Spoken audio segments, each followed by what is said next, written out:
convidá-los para que abram, por favor, as suas Bíblias na carta escrita aos Hebreus, no capítulo de número 11. Nós vamos ler a partir do verso 32. Hebreus capítulo 11, a partir do versículo de número 32.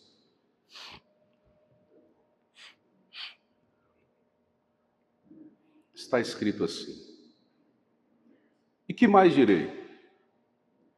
Certamente me faltará o tempo necessário para referir o que há a respeito de Gideão, de Baraque, de Sansão, de Jefté, de Davi, de Samuel e dos profetas, os quais, por meio da fé, subjugaram reinos, praticaram a justiça, obtiveram promessas, fecharam a boca dos leões, extinguiram a violência do fogo, escaparam ao fio da espada, da fraqueza tiraram força, fizeram-se poderosos em guerra, puseram em fuga exércitos de estrangeiros.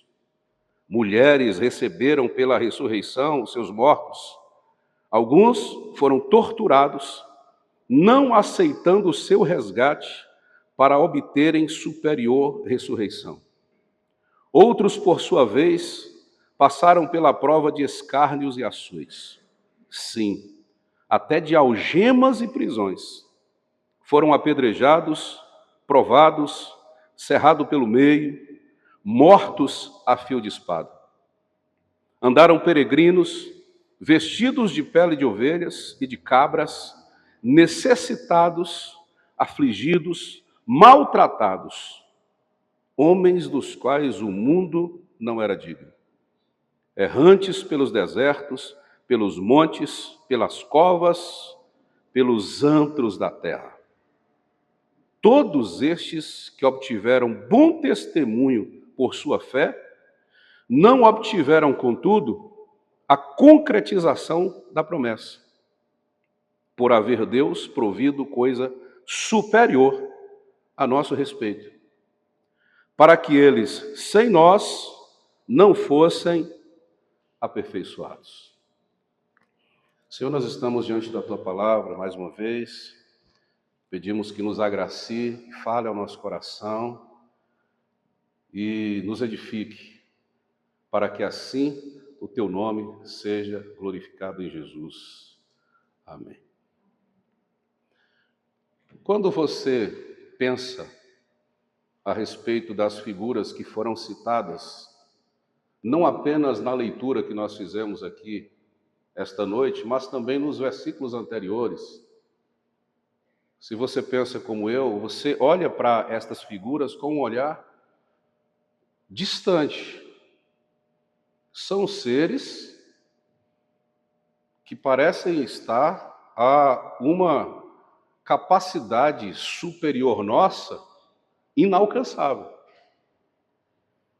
Quando você pensa nessas pessoas referidas aqui e nos seus atos de fé, você se imagina em uma condição grandiosa de inferioridade a esses seres humanos. Especialmente quando o escritor aos Hebreus diz que esses homens eram homens dos quais o mundo não era digno. E ele ainda faz uma referência anterior. O que eu vou dizer mais? Falta tempo e falta até alguma habilidade para referir a respeito dos atos de.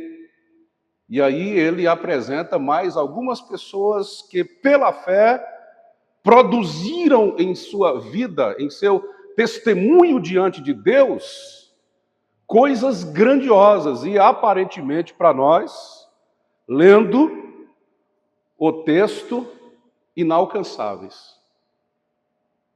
Só que quando o escritor aos Hebreus finaliza o texto, ele finaliza que, apesar de todos os atos de fé, toda a produção, toda a grandeza de ação desses homens, mesmo assim, eles não alcançaram a promessa.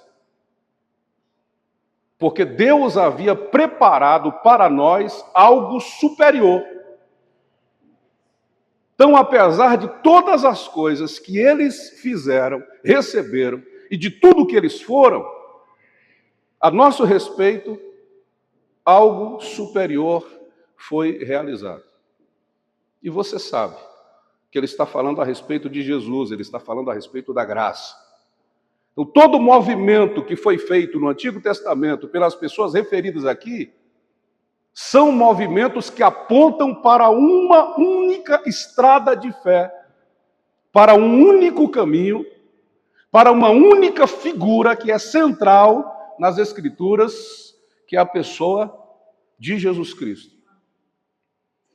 Então, a princípio, não só por causa disso, mas por outras coisas que nós vamos tratar aqui esta noite, nós podemos afirmar categoricamente que é possível que nós também sejamos como esses homens.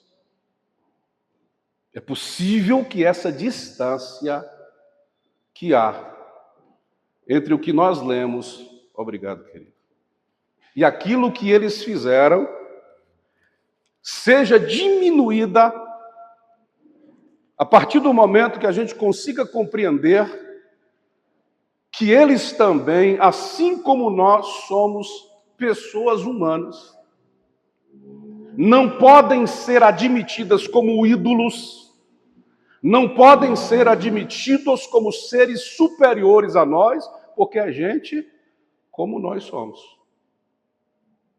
Então, o que nós podemos fazer para nos assemelhar a esses chamados heróis da fé? Primeiro, nós não devemos nos subestimar. O ser não pode ser superestimado, assim também como ele não pode ser subestimado. Porque, como o próprio Tiago disse, referindo-se a Elias, que está entre os profetas citados aqui pelo escritor aos Hebreus, ele era homem sujeito às mesmas paixões, à mesma humanidade, à mesma fragilidade, à mesma limitação, à mesma fraqueza que todos nós estamos sujeitos. E mesmo assim ele orou, e durante 3 anos e 6 meses não choveu. Tiago está dizendo: você tem esse mesmo poder de comunicar-se com Deus, como Elias teve o poder de comunicar-se com Deus e, orando, obter uma resposta extraordinária dos céus. Porque Elias também era frágil, como nós somos. Outra figura que é citada aqui é a figura de Jefté. Um homem também com suas limitações, com suas capacidades reduzidas, com brechas na sua existência, mas que acabou sendo o que foi e alcançando o lugar que alcançou. E quem ele era? Ele era o filho de uma prostituta, que seu pai, Gileade, teve e que levou para sua casa o menino, mesmo diante da sua esposa legítima, e com a sua esposa legítima ele teve outros filhos, e esse menino Jefté cresceu junto com seus irmãos, mas quando todos estavam grandes, e Gileade, o pai, morreu, os irmãos disseram: nós não queremos você aqui para herdar junto conosco, porque você não é filho legítimo desta casa. E expulsou Jefté de Gileade, com o apoio, inclusive, da população dali. E Jefté teve que buscar refúgio em Tobi, uma cidade distante da sua cidade onde ele havia crescido.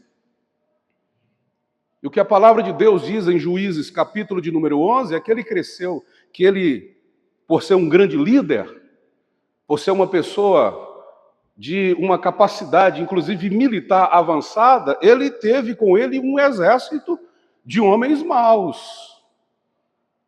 Mas ele ficou sendo respeitado e conhecido por sua capacidade e por sua liderança.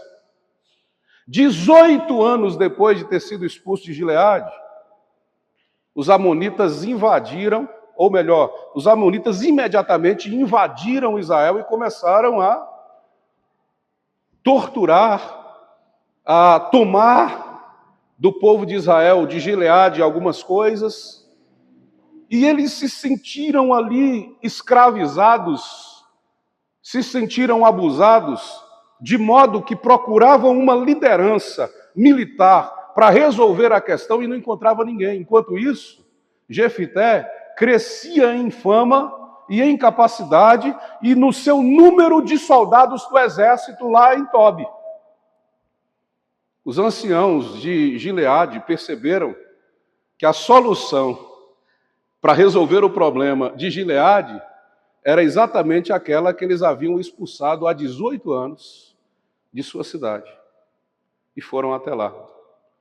E disseram: Jefité, dirija o nosso exército em uma batalha para a gente se livrar desse problema com os amonitas. E Jefité disse: agora vocês vêm atrás de mim, né?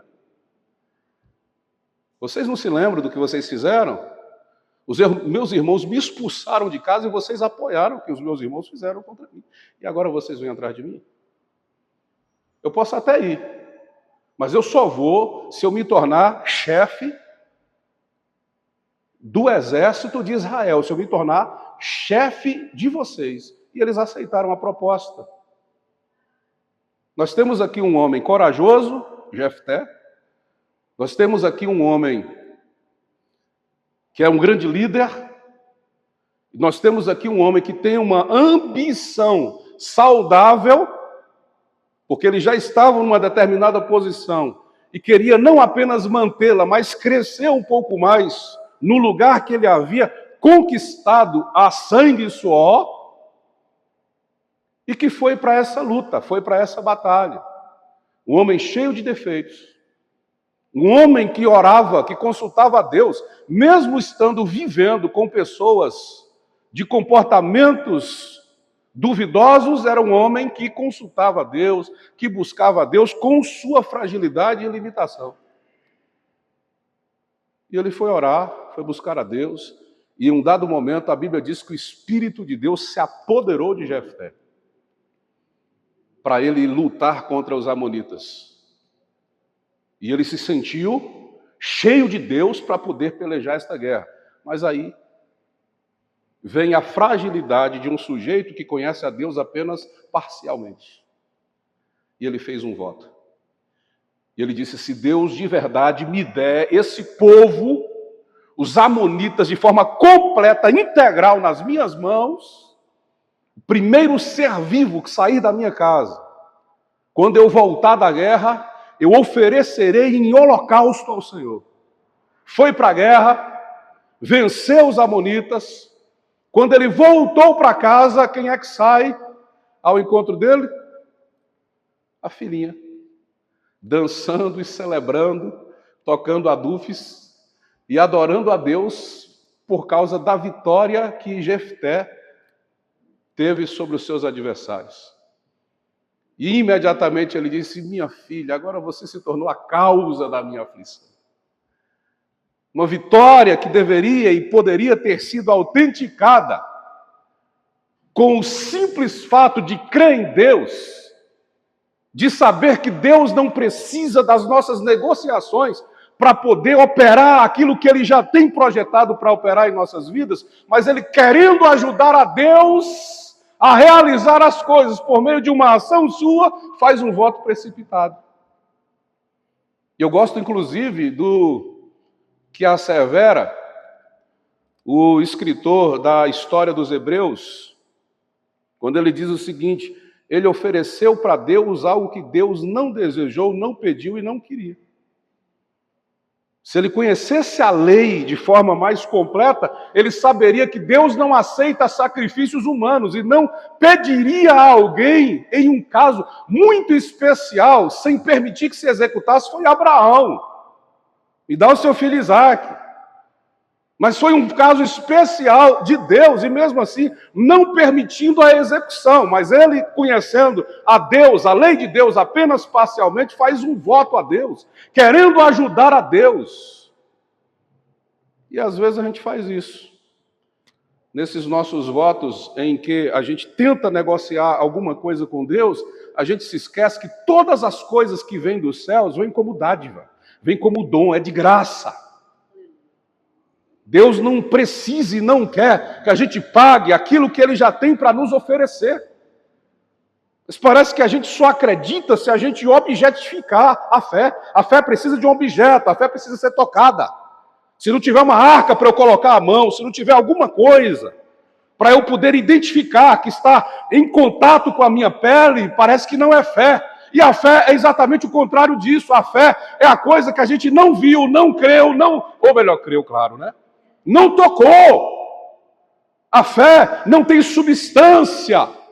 A fé não tem matéria. A fé é algo que a gente vê à distância. Não com os olhos carnais, mas a gente fica tentando aproximar Deus da gente, materializando a nossa fé. E foi o grande erro que Jefté cometeu. E ele ofereceu a filha em sacrifício. A menina pediu apenas para lamentar durante 2 meses o fato de não ter se casado. Ficou 2 meses lamentando com as amigas, andando pelos montes e chorando. Depois que ela volta, o pai a sacrifica. Então nós temos aqui um grande herói. Nós temos um homem corajoso, como eu disse antes, um homem de uma liderança e de uma ambição saudável, mas que conhecia a Deus apenas parcialmente e faz da sua casa um lugar de sacrifício, um sacrifício que não é seu. Ele sacrifica em nome de Deus a felicidade, a alegria dos outros. Ele interrompe em nome de Deus a vida de outra pessoa. E às vezes a gente faz isso. A gente faz isso com a nossa família. Quando em nome de Deus a gente vai sacrificando filhos, vai sacrificando famílias em nome de um sucesso, em nome de uma grandeza, em nome de algumas coisas que a gente quer conquistar na vida, a gente vai sacrificando pessoas dentro da nossa própria casa.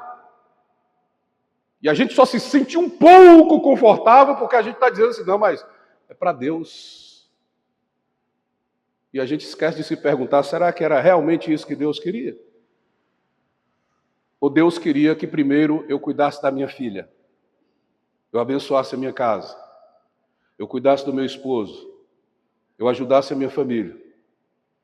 Quando a gente dirigia a Assembleia de Deus em Santana, uma irmã me procurou dizendo, pastor, eu vou me separar.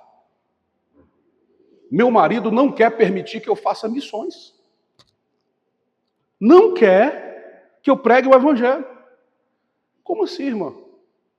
É porque assim, ele trabalha todos os dias, chega meio-dia. Mas pela manhã é exatamente o horário que eu tenho para ir na prisão para poder pregar o evangelho. Quando ele chega, não tem comida, aí ele fica brigando comigo. Porque ele trabalha, eu não trabalho. Eu fico em casa para cuidar da casa. Só que eu tenho esse ministério, eu tenho essa missão. Querida, sua primeira missão é cuidar da sua casa, do seu marido, dos seus filhos. Se você não fizer isso, não adianta ir para a cadeia evangelizar, ir para a praça pública evangelizar.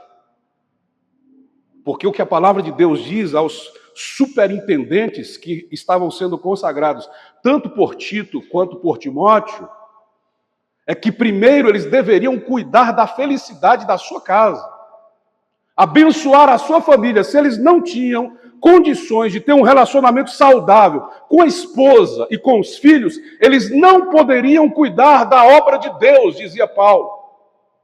Primeira missão é a sua casa, a sua família. Mas às vezes, em nome de Deus, a gente vai sacrificando aquilo que Deus nos deu para ser prioridade na nossa vida. Cuida dos seus filhos, cuida do seu marido, cuida da sua esposa, cuida da sua família. Se tiver tempo, ajude na igreja. Se tiver tempo, evangelize. Porque a gente evangeliza de verdade é fazendo aquilo que a gente tem como prioridade fazer, que é cuidar dos nossos. Mas às vezes a gente faz como alguns heróis, por exemplo, o herói do hino cívico americano, que lutava pela libertação dos escravos, matava gente pela libertação dos escravos, passava meses e meses fora de casa, libertando escravos, ajudando nesta grande obra. Mas a sua esposa e 14 filhos morreram de fome, porque o pai não estava em casa para dar comida. O nome dele está lá, no hino, sendo cantado como um grande herói, mas a sua casa pereceu, a sua casa morreu por causa da sua ausência. Onde está o heroísmo desse pai? Onde está o heroísmo desse marido que sacrificou a sua própria família? Jefté é esse homem. E apesar disso, apesar da sua falha, apesar da sua fragilidade, ele está integrado entre aqueles homens e mulheres que são considerados pioneiros na ação de uma verdadeira fé. Por isso que eu estou dizendo aqui a você aqui esta noite não repita as ações imprudentes de Jefté, nem os atos limitados humanos de Elias, que desencorajou-se em um determinado momento. Mas também não use as suas limitações, as suas fragilidades, como desculpa para dizer: eu não posso ser, eu não posso melhorar, eu não posso crescer, eu não posso acrescentar. Porque os seus fracassos não vão justificar a sua inércia diante de Deus e diante da vida. O que eu faço então para ser como um homem desses? Primeiro, não se subestime. Segundo, faça com que as suas virtudes sejam maiores do que os seus defeitos. Olha as pessoas que estão aqui, Sansão, cara cheio de deficiências. Um homem que Deus escolheu para libertar o povo de Israel há 40 anos, lutando contra os filisteus, sendo escravizado e passando por todo um processo de angústia. E aí nasce Sansão com uma força extraordinária, carregando portões que pesavam toneladas nos ombros, como se estivesse com 1 quilo de algodão no ombro, como se não fosse nada. Leão partia para cima dele, ele abria a boca do leão, rasgava o leão no meio. 1000 homens, espada, lança. Ele olhou para um lado, para o outro, não viu um pedaço de pau, pegou uma queixada de jumento. Pá, pá, pá, pá. 1000 homens foram mortos com uma queixada de jumento nas mãos de Sansão. Olha o poder que Deus deu a esse sujeito. Mas tinha suas fragilidades. Onde ele chegava e botava o olho numa mulher, era um problema. E alguém dizia: moço, você é nazireu, você não devia estar em contato com bebida, você não devia estar em contato com um corpo morto de um leão, você devia usar uma mulher que não seja sua esposa, que não esteja dentro de uma proposta familiar de Deus. Mas ela agrada aos meus olhos. Até o dia que ele sobrou na mão de Dalila. O nome Sansão significa pequeno sol, refulgente. Olha só. E o nome Dalila significa frágil, sensível, fraquinha. Tu já viu uma coisa frágil e sensível apagar a luz do sol? Pois é. Pois Dalila conseguiu. Com aquela fragilidadezinha dela, ele com aquela forçona toda, se preocupa não que eu vou te proteger. De onde era Dalila?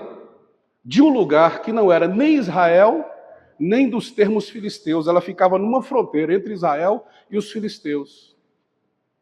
Gente, Cuidado com gente que não sabe de onde é. Que tanto faz ser de Deus ou do cão. Cuidado com quem vive entre as fronteiras. Pegou o mistério, igreja? Se você se juntar com alguém, se junte com quem você sabe de onde é. O que faz, o que quer da vida. As pessoas que conseguem conviver entre ambientes de oposta hostilidade, extremos, e não estou falando aqui sobre estar bem com grupos, com pensamentos, estou falando com pessoas das quais o próprio Jesus disse, ou Deus ou Mamon. Alguém que serve aos dois senhores, ou a Deus, ou Deus e Mamon ao mesmo tempo, Jesus está dizendo, pula fora. Porque ou é de Deus, ou é de Mamon. E aí o que acontece? Ele se junta exatamente com Dalila, com essa pessoa da fronteira. E apaixonado por Dalila, e seduzido por Dalila. E agradado nos olhos pela figura de Dalila, e entrega o segredo dele. Porque Dalila a manipula emocionalmente e ele entrega o segredo. Já falei em outra oportunidade para os irmãos. 3 vezes ele tinha mentido para ela e ela tinha tentado tirar a força dele, mas ele acordava e se levantava e vencia os seus adversários. Na última vez, ele também pensou que Deus estava com ele e que ele venceria os adversários como nas 3 vezes anteriores. Mas o que o texto, no capítulo 16 de Juízes, diz é que Deus se tinha afastado dele e ele não sabia. É quando Deus vai saindo, quando a gente não mostra interesse em Deus, quando a gente é indiferente a Deus, ele está ali na sala com você e às vezes ele vai saindo, você não percebe, ele vai embora. Você não percebe. Mas você pensa que está tudo bem. Acontece às vezes a gente dentro do nosso próprio ambiente familiar, com as coisas, com as pessoas com quem a gente convive. A gente vai se tornando indiferente, a gente não vai dando a atenção devida. A gente está muito mais ligado na telinha do que no que está acontecendo ao vivo, dentro de casa, na vida, no sangue, na carne. E há afastamentos imperceptíveis. Quando você pensa que não, a pessoa está mais distante do que a tela, aquilo que está do outro lado da tela. E Deus foi se afastando assim. E quando Sansão se levanta com o cabelo raspado, achando que tinha força, o que acontece? Ele não tinha força. Ele foi preso, ele foi humilhado, ele teve os seus olhos furados, arrancados pelos seus adversários, ele se tornou um bobo da corte, o grande herói, o homem da grande força, se tornou o bobo da corte. Até o dia que ele decidiu fazer das suas virtudes algo maior do que as suas fraquezas, do que as suas limitações. Ele pediu uma outra oportunidade a Deus. E orou a Deus para que desse essa última chance a ele. Pediu alguém para levá-lo até as colunas que sustentavam o templo de Dagon, onde Deus estava sendo humilhado, entre aspas, pelos filisteus, na figura do próprio Sansão. Milhares de pessoas reunidas, e Sansão, como a atração principal, o bobo da corte, ele fez uma oração ali, onde ele compreendeu que ter tido os olhos arrancados foi uma vantagem para ele. Porque qual era a sua maior fragilidade? O seu olhar. Várias vezes ele disse para alguém a respeito de alguém, ela agrada aos meus olhos. Quando ele perdeu os olhos, ele entendeu qual era a sua verdadeira missão, que era acabar com os adversários de Israel. Eu acho que não é necessário a gente chegar a situações nas quais a gente precisa literalmente perder coisas que são tão preciosas para a gente, para compreender qual é a nossa verdadeira missão. Mas às vezes acontece. Com Sansão aconteceu. Ele só compreendeu a sua verdadeira missão quando ele perdeu os olhos. Jesus disse para os discípulos: olha, se o teu olho te faz pecar, arranca. Não é literal. Ele está dizendo: mude o seu modo de olhar. Se a tua mão direita te faz pecar, arranca. Porque o preço que você paga pelo mal olhar e pelo mal tocar é muito alto, é preço de inferno, disse Jesus. É melhor você entrar sem uma mão, entrar manco, entrar cego de um olho no reino dos céus do que ter o corpo completo ser lançado nas chamas do inferno. Isso é muito sério, irmãos. Isso é grave. E é isso que Jesus está dizendo a respeito da seriedade do modo como nós olhamos para a vida, como nós tocamos a vida. Desrespeitando e desmerecendo, às vezes, o que é essencial para a nossa vida, que é a nossa espiritualidade. E aí Sansão compreende isso, e ele derruba, Deus dá a ele mais uma chance, ele derruba o templo e todos os que estavam presentes morreram. E o escritor do texto, do capítulo 16 de Juízes, diz que ele matou muito mais na sua morte do que na sua própria vida. Era a sua missão. Terceiro, compreenda e aceite a vontade de Deus para a sua vida, que a vontade de Deus para a sua vida é algo individual. No versículo 34 do texto que nós lemos, a Bíblia chama de heróis da fé aqueles que escaparam do fio da espada. Escapou do fio da espada pela fé, é herói. No versículo 37, chama-se de herói da fé aqueles que foram mortos a fio de espada. Então, primeiro herói é o que escapa, segundo herói é o que é morto pelo mesmo instrumento de violência. Mas espera aí, no padrão de Deus, quem é o herói? O que escapa ou o que é morto? Importa, é aquele que sabe, entende qual é o projeto individual de Deus para a sua vida. As coisas que acontecem comigo não vão acontecer com você. O que acontece com você não vai acontecer comigo. A gente fica com essa mania de ficar tentando comparar. Ah, mas fulano, cicrano, acontece isso e comigo não acontece. Comigo parece que só acontece coisa negativa. É porque o seu olhar está voltado para a vontade de Deus para as outras pessoas. E você precisa aprender a aceitar, admitir a vontade de Deus individual para a sua vida. Se é isso que Deus quer para mim, se esta é a vontade de Deus para mim, se esta é a minha missão, se esse é o meu trabalho, se esse é o meu chamado, se essa é a vida que Deus escolheu para mim, eu aceito, eu recebo e vou cumpri-la com alegria. Aí eu corro de ficar me comparando com os outros, porque a cada um a sua própria missão. Para encerrar, se eu quero ser como esses homens aqui eram, eu devo guardar o que Deus me deu, não abrir mão do que Deus me deu, custe o que custar. Do verso 23 ao verso 26 do livro, do capítulo 11 de Hebreus, fala-se a respeito dos pais de Moisés e depois de Moisés. A respeito dos pais de Moisés, se diz que pela fé, eles guardaram o menino, que deveria ter sido morto porque era homem, nascido entre os hebreus e os egípcios, e o rei tinha dado ordem para que fossem mortos. E eles esconderam Moisés. Pela beleza de Moisés, porque sabia que Moisés tinha uma missão. E pela fé eles fizeram isso. Eles não abriram mão. Não tiveram medo do rei, não tiveram medo da espada. Eles guardaram do jeito que foi preciso, sob o risco que foi, aquilo que Deus havia dado a eles. E aí o texto mesmo vai dizer, quando era grande, Moisés, pela fé, não quis ser chamado filho da filha de Faraó. Por quê?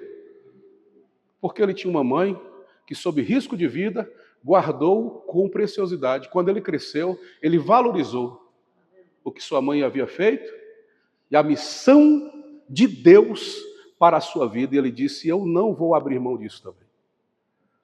Querido, se você entender um pouco da história do Egito, especialmente nesta época, ser príncipe do Egito mesmo emprestado, era de uma grandiosidade, era de uma nobreza. Ah, eu queria ser um cidadão americano, você não faz ideia, não chega nem perto de ter nas mãos a capacidade, um lugar que era tido como se fosse uma morada dos deuses, entre aspas. Mas, por exemplo, o príncipe era, entre eles e os escribas, os únicos que tinham direito à letra, que era para eles uma coisa divina. Eram considerados e chamados como semideuses. Eram venerados por todas as outras nações. Ele estava ali, vindo de onde veio, com a consciência de que ele tinha vindo de lá, tendo a oportunidade de ser maior e melhor do que todos os seus antepassados, mas ele tinha uma missão, e ele conhecia a sua história, e ele disse: eu prefiro valorizar a minha história e a minha missão. O escritor aos Hebreus vai numa interpretação profunda, ele diz que ele preferiu o opróbrio de Cristo, a vergonha de Cristo. Ele rejeitou as riquezas do mundo pela riqueza do Evangelho de Jesus Cristo, mesmo sem conhecer a Cristo, mesmo sem alcançar a promessa, mesmo sem ser aperfeiçoado ainda, porque eles só foram aperfeiçoados depois de nós, porque nós somos a manifestação do favor de Deus ao mundo. Mesmo assim, ele soube dar esta valorização àquilo que Deus colocou em suas mãos. Então, se você quer ser um herói da fé, não se superestime, mas também não se subestime. Saiba qual é a vontade individual de Deus para a sua vida. Faça com que suas virtudes sejam maiores do que os seus defeitos. E não abra mão do que Deus te deu. Se você sabe que foi Deus que te deu, não abra mão. Custe o que custar. Amém? Você pode ficar de pé para a gente orar mais uma vez?